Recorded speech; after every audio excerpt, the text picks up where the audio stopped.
विश्वास। उन दिनों मिस जोशी बम्बई सभ्य समाज की राधिका थी तो वह एक छोटी सी कन्या पाठशाला की अध्यापिका, पर उसका ठाट बाट मान सम्मान बड़ी बड़ी धन रानियों को भी लज्जित करता था। वह एक बड़े महल में रहती थी जो किसी जमाने में सतारा के महाराज का निवास स्थान था। वहाँ सारे दिन नगर रईसों, राजाओं, राज कर्मचारियों का तांता लगा रहता था। वह सारे प्रांत के धन और कीर्ति के उपासकों की देवी थी। अगर किसी को खिताब का खप्त था तो वह मिस जोशी की खुशामद करता था। किसी को अपने या संबंधी के लिए कोई अच्छा ओहदा दिलाने की धुन थी तो वह मिस जोशी की आराधना करता था। सरकारी इमारतों के ठीक नमक, शराब, अफीम आदि सरकारी चीज़ों के ठीक लोहे, लकड़ी, कल पुर्जे आदि के ठेके सब मिस जोशी के हाथों में थे। जो कुछ करती थी वही करती थी, जो कुछ होता था उसी के हाथों हाथ होता था। जिस वक्त वह अपनी अरबी घोड़ों की फीटन पर सैर करने निकलती तो रईसों की सवारियां आप ही आप रास्ते से हट जाती थी। बड़े दुकानदार खड़े हो होकर सलाम करने लगते थे। वह रूपवती थी, लेकिन नगर में उससे बढ़कर रूपवती रमणियां भी थी।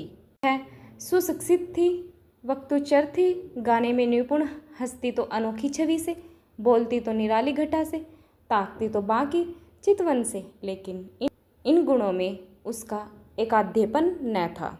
उसकी प्रतिष्ठा, शक्ति और कीर्ति का कुछ और ही रहस्य था। सारा नगर ही नहीं, सारे प्रांत का बच्चा बच्चा जानता था कि बम्बई के गवर्नर मिस्टर जोहरी मिस जोशी के बिना दामों के गुलाम हैं। मिस जोशी की आंखों का इशारा उनके लिए नादिर शाही हुक्म है। वह थिएटरों में, दावतों में, जलसों में मिस जोशी के साथ साए की भांति रहते हैं और कभी कभी उनकी मोटर रात के सन्नाटे में मिस जोशी के मकान से निकलती हुई लोगों को दिखाई देती है। इस प्रेम में वासना की मात्रा अधिक है या भक्ति की, यह कोई नहीं जानता। लेकिन मिस्टर जोहरी विवाहिता है और मिस जोशी विधवा, इसलिए जो लोग उनके प्रेम को क्लूषित कहते हैं वे उन पर कोई अत्याचार नहीं करते। बम्बई की सभा ने अनाज पर कर लगा दिया था और जनता की ओर से उसका विरोध करने के लिए एक विराट सभा हो रही थी। सभी नगरों से प्रजा के प्रतिनिधि उसमें सम्मिलित होने के लिए हजारों की संख्या में आए थे। मिस जोशी के विशाल भवन के सामने चौड़े मैदान में हरी भरी घास पर बम्बई की जनता अपनी फरियाद सुनाने के लिए जमा थी। अभी तक सभापति न आए थे, इसलिए लोग बैठे गपशप कर रहे थे। कोई कर्मचारी पर आक्षेप करता था, कोई देश की स्थिति पर, कोई अपनी दीनता पर। अगर हम लोग में अगड़ने का जरा भी सामर्थ्य होता तो मजाल थी कि यह कर लगा दिया जाता। अधिकारियों का घर से बाहर निकलना मुश्किल हो जाता। हमारा ज़रूरत से ज़्यादा सीधापन हमें अधिकारियों के हाथों का खिलौना बनाए हुए है। वे जानते हैं जितना दबाते जाओ उतना दबते जाएंगे, सिर नहीं उठा सकते। सरकार ने भी उपद्रव्य की आशंका से सशस्त्र पुलिस बुला ली। उस मैदान के चारों कोनों पर सिपाही के दल डेरा डाले पड़े थे। उनके अफसर घोड़ों पर सवार, हाथ में हंटर लिए, जनता के बीच में निशंक भाव से घोड़े दौड़ाते फिरते थे, मानो साफ मैदान है। मिस जोशी के ऊंचे बरामदे में नगर के सभी बड़े बड़े रईस और राज्य अधिकारी तमाशा देखने के लिए बैठे हुए थे। मिस जोशी मेहमानों का आदर सत्कार कर रही थी और मिस्टर जोहरी आराम कुर्सी पर लेट इस जनसमूह को घृणा और भय की दृष्टि से देख रहे थे। सहसा सभापति महाशय अपटे एक किराए के तांगे पर आते दिखाई दिए। चारों तरफ हलचल मच गई। लोग उठ उठकर उनका स्वागत करने दौड़े और उन्हें लाकर मंच पर बैठा दिया। आपटे की अवस्था 30 से 34 वर्ष के अधिक न थी। दुबले पतले आदमी थे। मुख पर चिंता का गाढ़ा रंग छड़ा हुआ था। बाल भी पक चले थे, पर मुख पर सरल हास्य की रेखा झलक रही थी। वह एक सफ़ेद मोटा कुर्ता पहने थे, न पाँव में जूते थे न सिर पर टोपी। उसके पैरों में न जाने कौन सा जादू था कि समस्त जगत उसकी पूजा करती थी, उसके पैरों पर सिर रगड़ती थी। इस एक प्राणी के हाथों में इतनी शक्ति थी कि वह क्षण मात्र में सारी मिलों को बंद करा सकता था, शहर का सारा कारोबार मिटा सकता था। अधिकारियों को उसके भय से नींद न आती थी, रात को सोते सोते चौंक पड़ते थे। उससे ज़्यादा भयंकर जंतु अधिकारियों की दुष्टि दूसरा न था। ये प्रचंड शासन शक्ति उस एक हड्डी के आदमी से थर थर काँपती थी, क्योंकि उस हड्डी में एक पवित्र, निष्कलंक, बलवान और दिव्य आत्मा का निवास था। आप्टे ने मंच पर खड़े होकर पहले जनता को शांत चिंतन रहने और अहिंसा व्रत पालन करने का आदेश दिया। फिर देश में राजनीतिक स्थिति का वर्णन करने लगे।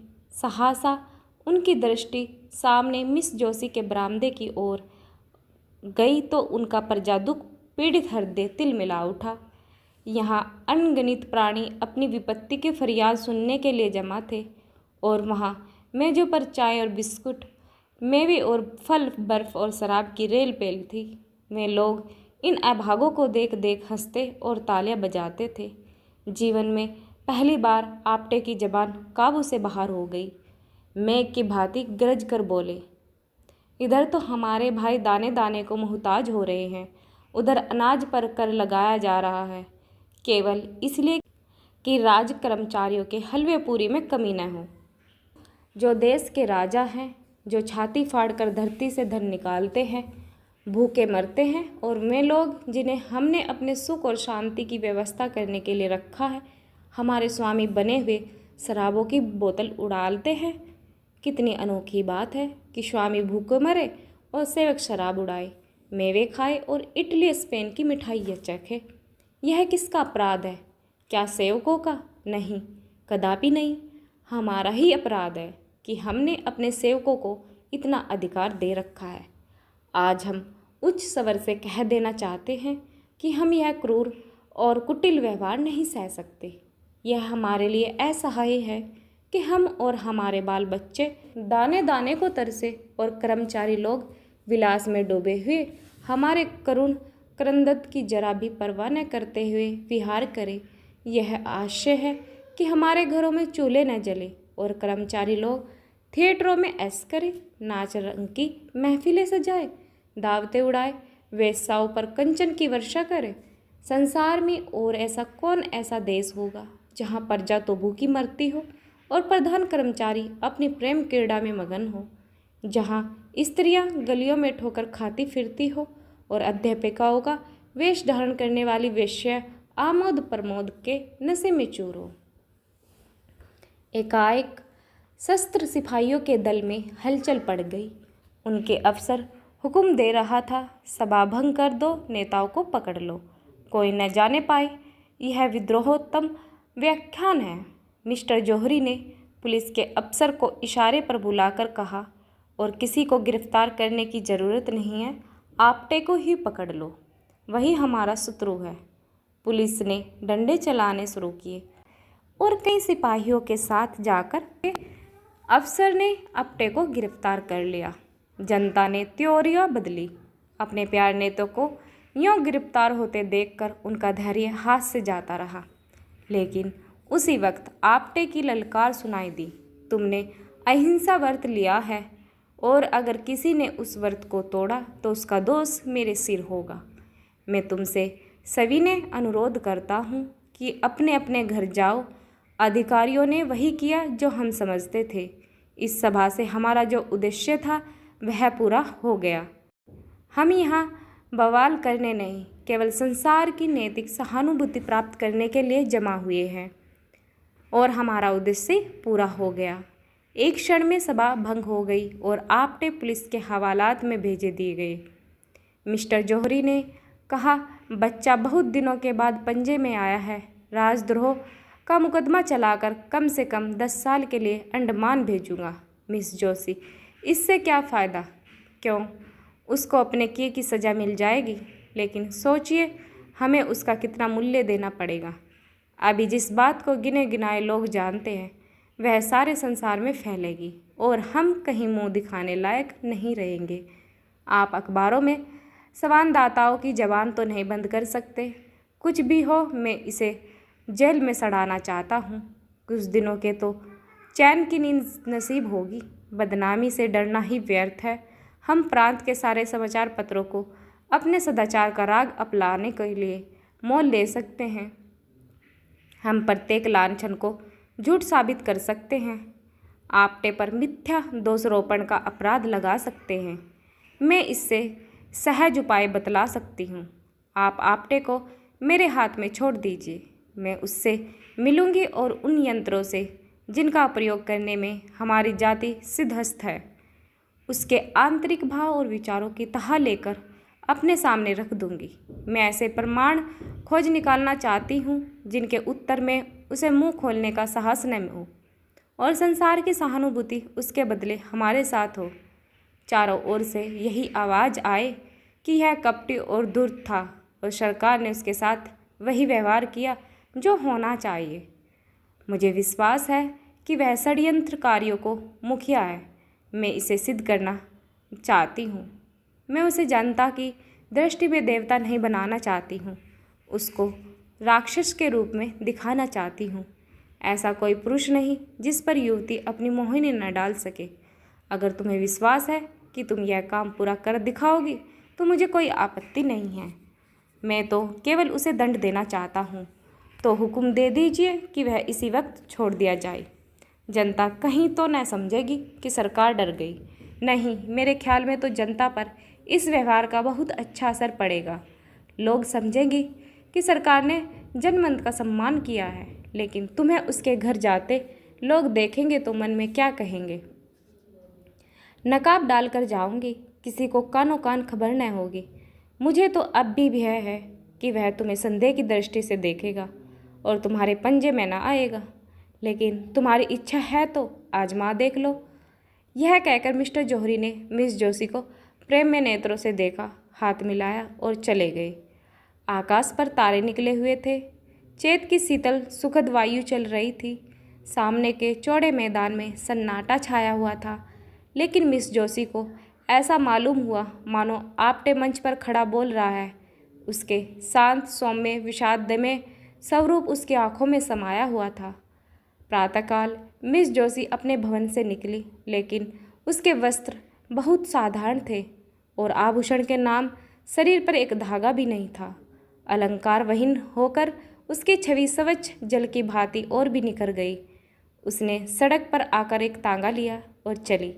अपटे के मकान गरीबों के एक दूर के मोहल्ले में था। तांगे वाला मकान का पता जानता था। कोई दिक्कत नहीं हुई। मिस जोशी जब मकान के द्वार पर पहुंची तो न जाने क्यों उसका दिल धड़क रहा था। उसने कांपते हुए हाथों से कुंडी खड़काई। एक अधेड़ औरत निकलकर द्वार खोल दिया। मिस जोशी उस घर की सादगी देखकर दंग रह गई। एक किनारे चारपाई पड़ी हुई थी। एक टूटी अलमारी में कुछ किताबें चुनी हुई थी। फर्श पर खोलने का डेस्क था और एक रस्सी की अलगनी पर कपड़े लटक रहे थे।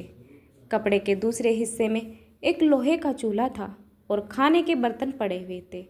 एक लंबा तगड़ा आदमी जो उसी अधेड़ औरत का पति था, बैठा हुआ एक टूटे हुए ताले की मरम्मत कर रहा था।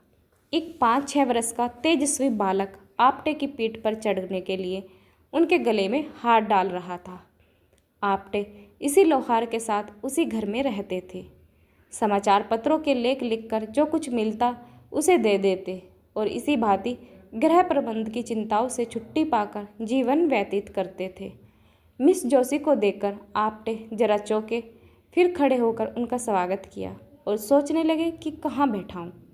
अपनी दरिद्रता पर आज उन्हें जितनी लाज आई उतनी और कभी नहीं आई थी। मिस जोशी उनका असम्मान देखकर चारपाई पर बैठ गई और जरा रुखसाई से बोली, मैं बिना बुलाए आपके यहाँ आने के लिए क्षमा चाहती हूँ, किंतु काम ऐसा ज़रूरी था कि मेरे आए बिना पूरा नहीं हो सकता। क्या मैं 1 मिनट के लिए आपसे एकांत में मिल सकती हूँ? आपटे ने जगन्नाथ की ओर देखकर कमरे से बाहर चले जाने का इशारा किया। उसकी स्त्री भी बाहर चली गई। केवल बालक रह गया। वह मिस जोशी की ओर बार बार उत्सुक आंखों से देखता, मानो पूछ रहा हो कि तुम आपटे दादा की कौन हो।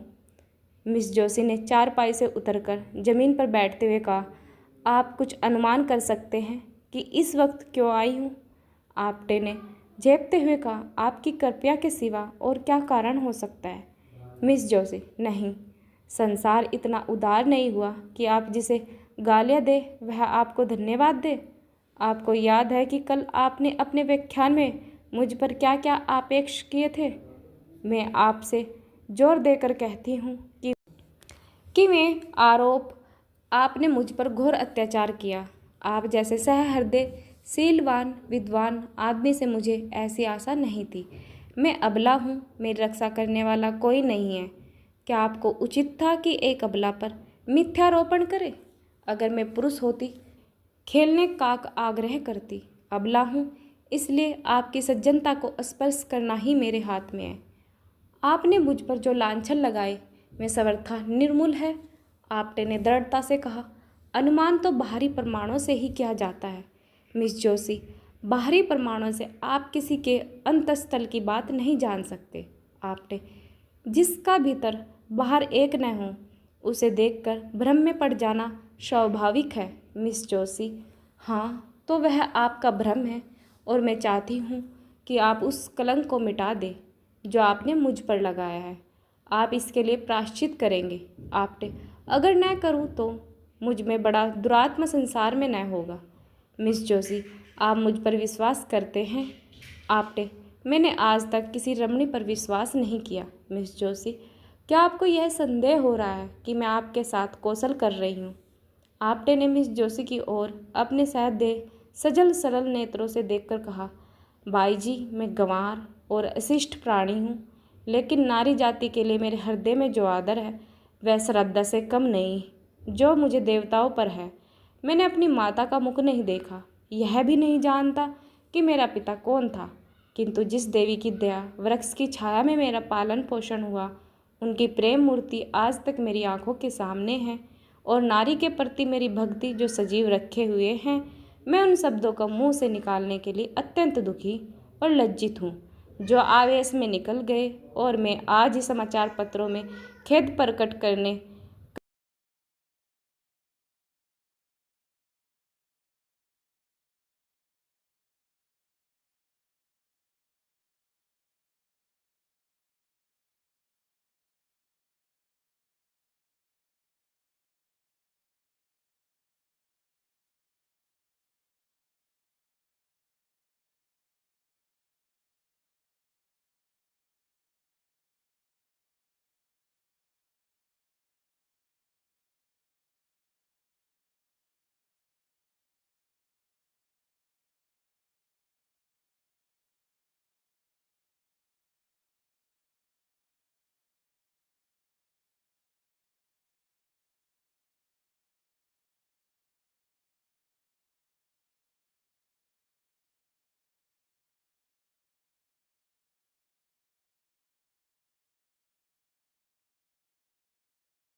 आप्टे ने मिस जोशी की ओर वेदनापूर्ण दृष्टि से देखकर कहा, अगर मैं आपकी कुछ सेवा कर सकूं तो यह मेरे लिए सौभाग्य की बात होगी।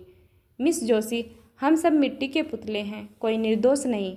मनुष्य बिगड़ता है तो परिस्थितियों से या पूर्व संस्कारों से। परिस्थितियों का त्याग करने से ही बच सकता है। संस्कारों से गिरने वाले मनुष्य का मार्ग इससे कहीं कठिन है। आपकी आत्मा सुंदर है और पवित्र है, केवल परिस्थितियों ने उसे कोहरे की भांति ढक लिया है। अब विवेक का सूर्य उदय हो गया है। ईश्वर ने चाहा तो कोहरा भी फट जाएगा, लेकिन सबसे पहले उन परिस्थितियों का त्याग करने को तैयार हो जाइए। मिस जोशी, यही आपको करना होगा। आप्टे ने चुभती ही निगाहों से देखकर कहा, वेद रोगी को जबरदस्ती दवा पिलाता है। मिस जोशी, मैं सब कुछ करूँगी। मैं कड़वी से कड़वी दवा पीऊँगी यदि आप पिलाओगे। कल आप मेरे घर आने की कृपया करेंगे, शाम को। आप्टे, अवश्य आऊँगा। मिस जोशी ने विदा देते हुए कहा, भूलिएगा नहीं, मैं आपकी राह देखूँगी। अपने रक्षक को भी लाइएगा। यह कहकर उसने बालक को गोद में उठाया और उसे गले से लगाकर बाहर निकल आई। गर्व के मारे उसके पांव जमीन पर न पड़ते थे। मालूम होता था हवा में उड़ी जा रही है। प्यास से तड़पते हुए मनुष्य को नदी का तट नजर आने लगा था। दूसरे दिन प्रातःकाल मिस जोशी ने मेहमानों के नाम दावती कार्ड भेजे और उत्सव मनाने की तैयारियां करने लगी। मिस्टर आप्टे के सम्मान में पार्टी दी जा रही थी। मिस्टर जौहरी ने कार्ड देखा तो मुस्कुराए। अब वहाँ से इस जाल से बचकर कहाँ जाएंगे। मिस जोशी ने उन्हें फंसाने के लिए अच्छी तरकीब निकाली। इस काम में निपुण मालूम होती है। मैंने समझा था आप्टे चालाक आदमी होगा, मगर इन आंदोलनकारी विद्रोही को बकवास करने के सिवा और क्या सूझ सकती है। 4 ही बजे मेहमान लोग आने लगे। नगर के बड़े बड़े अधिकारी, बड़े बड़े व्यापारी, बड़े बड़े विद्वान, समाचार पत्रों के संपादक अपनी अपनी महिलाओं के साथ आने लगे। मिस जोशी ने आज अपने अच्छे से अच्छे वस्त्र और आभूषण निकाले हुए थे। जिधर निकल जाती थी मालूम होता था अरुण प्रकाश की छटा चली आ रही है। भवन में चारों ओर सुगंध की लपटें आ रही हैं और मधुर संगीत की ध्वनि हवा में गूंज रही थी। 5 बजते बजते मिस्टर जौहरी आ पहुँचे और मिस जोशी से हाथ मिलाते हुए मुस्कुराकर बोले, जी चाहता है तुम्हारे हाथ चूम लूँ। अब मुझे विश्वास हो गया है कि यह मांस से तुम्हारे पंजे से निकल नहीं सकते। मिसेज पेटिट बोली, मिस जोशी दिलों का शिकार करने के लिए ही बनाई गई है। मिस्टर सोराब जी, मैंने सुना है आप्टे बिल्कुल गंवार सा आदमी है। मिस्टर भरूचा, किसी यूनिवर्सिटी में शिक्षा ही नहीं पाई, सभ्यता कहाँ से आती। मिस्टर भरूचा, आज उसे खूब बनाना चाहिए। महंत वीरभद्र दाढ़ी के भीतर से बोले, मैंने सुना है नास्तिक है, वर्ण श्रम धर्म का पालन नहीं करता। मिस जोशी, नास्तिक तो मैं भी हूँ, ईश्वर पर मेरा विश्वास नहीं है। महंत, आप नास्तिक हो, पर आपने कितने ही नास्तिकों का अस्तिक बना देती हो। मिस्टर जौहरी, आपने लाख की बात कही। महंत जी, मिसेज भरूचा, क्यों महंत जी, आपको मिस जोशी ही ने आस्तिक बनाया है क्या। सहसा आप्टे लोहार के बालक की उंगली पकड़े हुए भवन में दाखिल हुए। वह पूरे फैशनेबल रईस बने हुए थे। बालक भी किसी रईस का लड़का मालूम होता था। आज आप्टे को देखकर लोगों को विविध हुआ कि वह कितना सुंदर सजीला आदमी है। मूर्ख से शौर्य निकल रहा था, पोर पोर से शिष्टता झलकती थी। मालूम होता था वह इसी समाज में पला है। लोग देख रहे थे कि वह कहीं चूके और तालियां बजाए, कहीं कदम फिसले और कहकर लगाए। आप्टे मंझे हुए खिलाड़ी की भांति जो कदम उठाता था वह सधा हुआ, जो हाथ दिखलाता था वह जमा हुआ। लोग उसे पहले तुच्छ समझते थे, अब उससे ईर्ष्या करने लगे। उस पर फब्तियाँ उड़ानी शुरू की, लेकिन आप्टे इस कला में भी एक ही निकला। बात मुंह से निकली और उसने जवाब दिया, पर उसके जवाब में मलियन कुटुता का लेस भी नहीं था। उसका एक एक शब्द सरल स्वच्छ चित्त को प्रसन्न करने वाले भाव में डूबा होता था। मिस जोशी उसकी वाक्य चातुरी पर फूल उठती थी। सोराब जी, आपने किस यूनिवर्सिटी से शिक्षा पाई थी। आप्टे, यूनिवर्सिटी में शिक्षा पाई होती तो आज मैं भी शिक्षा विभाग का अध्यक्ष होता। मिसेज भरूचा, मैं तो आपको भयंकर जंतु समझती थी। आप्टे ने मुस्कुराकर कहा, आपने मुझे महिलाओं के सामने न देखा होगा। सहसा मिस जोशी अपने सोने के कमरे में गई और अपने सारे वस्त्राभूषण उतार फेंके। उसके मुख से शुभ्र संकल्प का तेज निकल रहा था। नेत्रों से दबी हुई ज्योति प्रफुष्टित हो रही थी, मानो किसी देवता ने उसे वरदान दिया हो। उसने सजे हुए कमरे को घृणा से देखा, अपने आभूषणों को पैरों से ठुकरा दिया और एक मोटी साफ साड़ी पहनकर बाहर निकली। आज प्रातःकाल ही उसने यह साड़ी मंगा ली थी। उसे इस नए वेश में देखकर सब लोग चकित हो गए। काया पलट कैसी, सहसा किसी की आंखों को विश्वास नहीं हुआ। किंतु मिस्टर जौहरी बंगले बजाने लगे। मिस जोशी ने इसे फंसाने के लिए यह कोई नया संवाद रचा है। मित्रों, आपको याद है परसों महाशय आप्टे ने मुझे कितनी गालियाँ दी थी। यह माँ से खड़े हैं। आज मैं इन्हें उस दुर्व्यवहार का दंड देना चाहती हूँ। मैं कल इनके मकान पर जाकर इनके जीवन के सारे गुप्त रहस्यों को जान आई।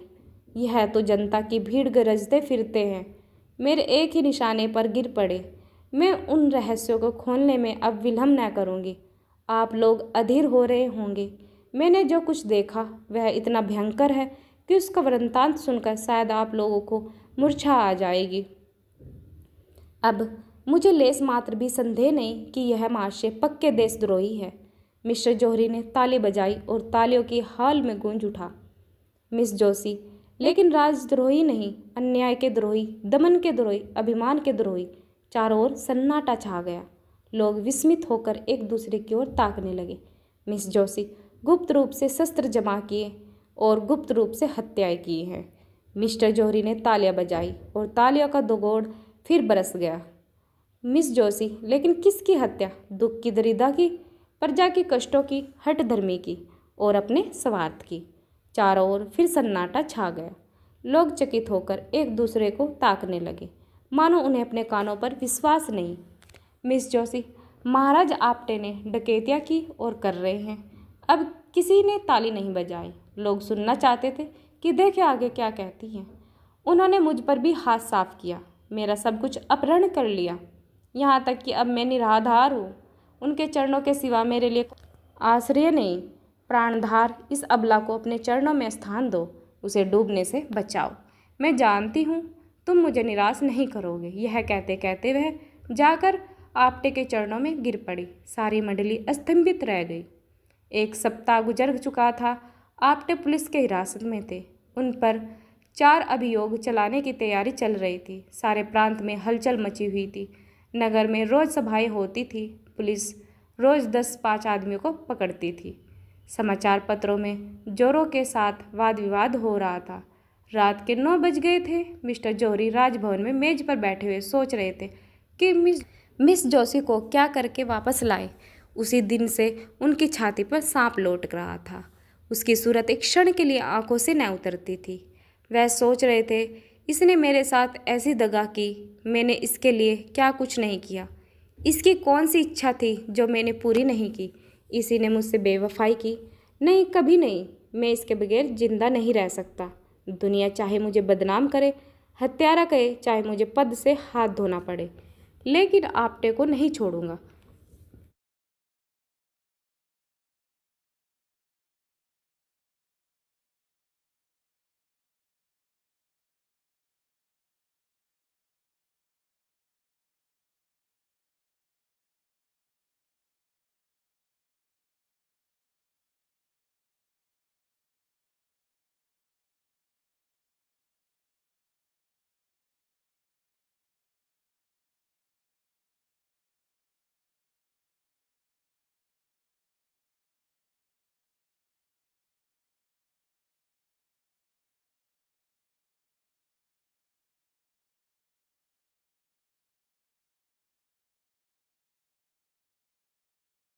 स्वामी को हिरासत में डाल रखा है। यह प्रेम है? आखिर आप मुझसे क्या चाहते हैं? अगर आप समझ रहे हो कि इन शक्तियों से डर कर मैं आपकी शरण आ जाऊंगी तो आपका भ्रम है। आपको इख्तियार है कि आप्टे को काले पानी भेज दे, फांसी चढ़ा दे, लेकिन इसका मुझ पर कोई फर्क नहीं पड़ेगा, कोई असर नहीं होगा। वह मेरे स्वामी हैं, मैं उनको अपना स्वामी समझती हूँ। उन्होंने अपनी विशाल उदारता से मेरा उद्धार किया है। आप मुझे विषय के फंदों में फांसते थे, मेरी आत्मा को कुलसित करते थे, कभी आपको यह ख्याल आया कि उसकी आत्मा पर क्या बीत रही होगी? आप मुझे आत्मशून्य समझते थे। इस देव पुरुष ने अपनी निर्मल स्वच्छ आत्मा के आकर्षण से मुझे पहली ही मुलाकात में खींच लिया। मैं उसकी हो गई, मरते दम तक उसी की रहूँगी। उस मार्ग से अब आप हटा नहीं सकते। मुझे एक सच्ची आत्मा की ज़रूरत थी, वह मुझे मिल गई। उसे पाकर अब तीनों लोक की संपदा मेरे आंखों में तुच्छ है। मैं उनके वियोग में चाहे प्राण दे दूं, पर आपके काम नहीं आ सकती। मिस जोशी, प्रेम उदार नहीं होता, क्षमाशील नहीं होता। मेरे लिए तुम सर्वश्रेय हो। जब तक मैं समझता हूँ कि तुम मेरी हो, अगर तुम मेरी नहीं हो सकती तो मुझे इसकी क्या चिंता हो सकती है कि तुम किस दिशा में हो। मिस जोशी, यह आपका अंतिम निर्णय है। मिस्टर जोरी, अगर मैं कह दूं कि हाँ तो? मिस जोशी ने सीने से पिस्टल निकालकर कहा, तो पहले आपकी लाश जमीन पर फड़कती होगी और आपके बाद मेरी। बोलिए, यह आपका अंतिम निर्णय निश्चय है? यह कहकर मिस जोशी ने जौहरी की तरफ पिस्टल सीधा किया। जौहरी कुर्सी से उठ खड़े हुए और मुस्कुराकर बोले, क्या तुम मेरे लिए कभी इतना साहस कर सकती थी? जाओ, तुम्हारा आपटे तुम्हें मुबारक हो। उस पर से अभियोग उठा लिया जाएगा। पवित्र प्रेम में ही यह साहस है। अब मुझे विश्वास हो गया कि तुम्हारा प्रेम पवित्र है। अगर कोई पुराना पापी भविष्यवाणी कर सकता है तो मैं कहता हूँ वह दिन दूर नहीं जब तुम इस भवन की स्वामिनी होगी। आपटे ने मुझे प्रेम के क्षेत्र में नहीं, राजनीति के क्षेत्र में भी परास्त किया है। सच्चा आदमी एक मुलाकात में ही जीवन बदल सकता है, आत्मा को जगा सकता है और अज्ञान को मिटाकर प्रकाश की ज्योति फैला सकता है। आज यह सिद्ध हो गया।